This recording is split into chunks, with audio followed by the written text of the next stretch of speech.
I know Chigs is in here recording or some shit. No Chid Smooth in here, right? So whatever you Oh no, you say, know Che gonna have everything up there. whatever you say, Chid's gonna be on YouTube with it, man. I like Because Chid. that's exactly what I'm fit to start. And I don't need nobody opinions on the internet because the Supreme Court gonna make the decision. So everybody talking, that don't matter. And in fact, I might even challenge social media to where they need to be put on Vodor when you go to pick a jury and ask them, do you look at social media? That shit need to be updated I Yeah. agree. because they could be influenced by social media. So we innovative and updated when you fuck with me.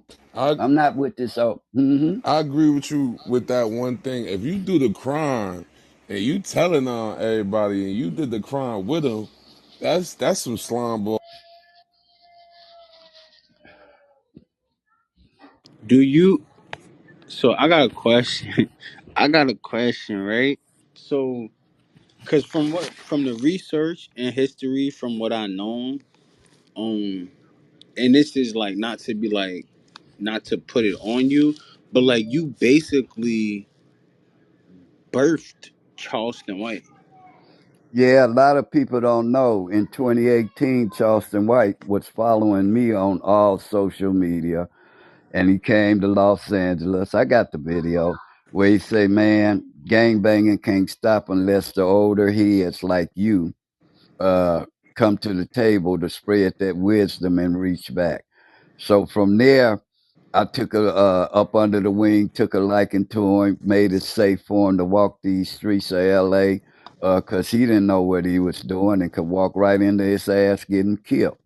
But I also played him with a long stick. Only let him meet me at the park or nothing where nothing would involve because I meet a lot of people that come from all over and they might be wired up, mic'd up, FBI informants, stuff like this. So I keep them at a distance no matter who it is and send them on.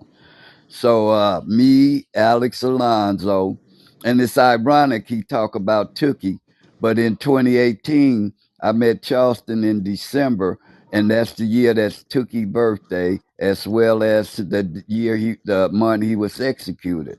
So I put Charleston White on a special that I give every year called a tribute to Tookie Williams in December. I honor him.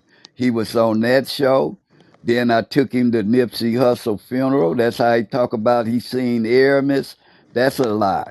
He was up there in the back with Raymond Washington's daughter, Ray Shana. And if you look at the videos at the beginning, I'm with talking to Black Sam.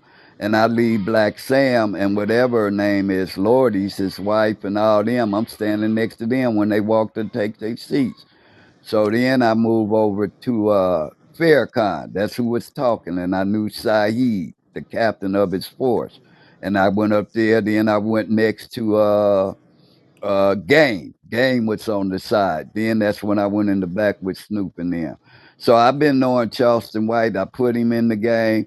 And I didn't have nothing until after he got robbed, after I hooked him up on some cats that he can get his dope from, where they getting their peas back and forth. But once again, I'm not participating in that shit because I stay solid. If I'm helping people, I'm not gonna break the law and then tell a kid to Mm-hmm. don't break the law. I'll be contradicting the law when I'm speaking on the truth. But when I get tired of the bullshit, I go to hustling. So after that, Charleston started using my name all over the internet. Melvin Farmer this, Melvin Farmer that. But at the same time, he talking shit about the niggas he met through me. So that's when I let it go for 6 months to see if anybody gonna step to him. And I told him Marvin wanted to get at him about talking shit about Buntry.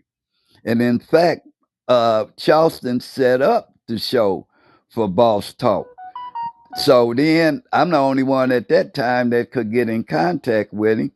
Well, I was still cool because now he's talking shit about all the LA and everybody, and it's making me look like he trying to use me to make it look like I'm condoning what he's saying. So we go to Texas, and I tell E, the host, with his wife, who Charleston came back and talked about to show you how much of a rat he is. They just had gave him an award.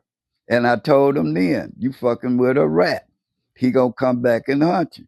So when we went to the show, I pat Charleston White down to make sure he ain't got no wire on him where he didn't know it, where I hugged him and went down his back. And he introduced me to a black lady and said it was his wife. But I know his wife at that time was white. So I'm thinking she a police. That's why nothing really didn't happen, because it was, people don't know, he brought a girl with her, and I'm almost sure she was a police. I can tell by the type of shoes they wear. Undercover male police, they gonna wear hiking boots or something, and a woman gonna wear a flat pump. She dressed it. She smelled like the police. And so anyway, I tell E, let me open the show, which I do with any show like me and you talk, because nobody can interview me on the internet. They don't know what the fuck to ask me. So I tell E, hey man, let me open the show so I can set the guidelines to where to be no disrespecting, because Marv had a list of questions to ask. And he didn't get to that part. His ass went and started with Charleston White, and the first thing out his mouth is fuck this and fuck that. So that ended that show right then and there. That's why that happened. Wasn't nobody going at him and after him. Ain't nobody thinking about him, man. I don't even look at the internet because it's garbage. Lip boxing, tongue wrestling, and verbal gymnastics. Like watching wrestling, man. Ain't nothing. That's what I see and look at. Verbal gymnastics was crazy. Yeah, yeah, that's all they doing is verbal gymnastics, going back and forth, arguing over the internet. Nothing positive about the conversation. Who cares about who told? Who cares on who telling? I don't. But None with at all.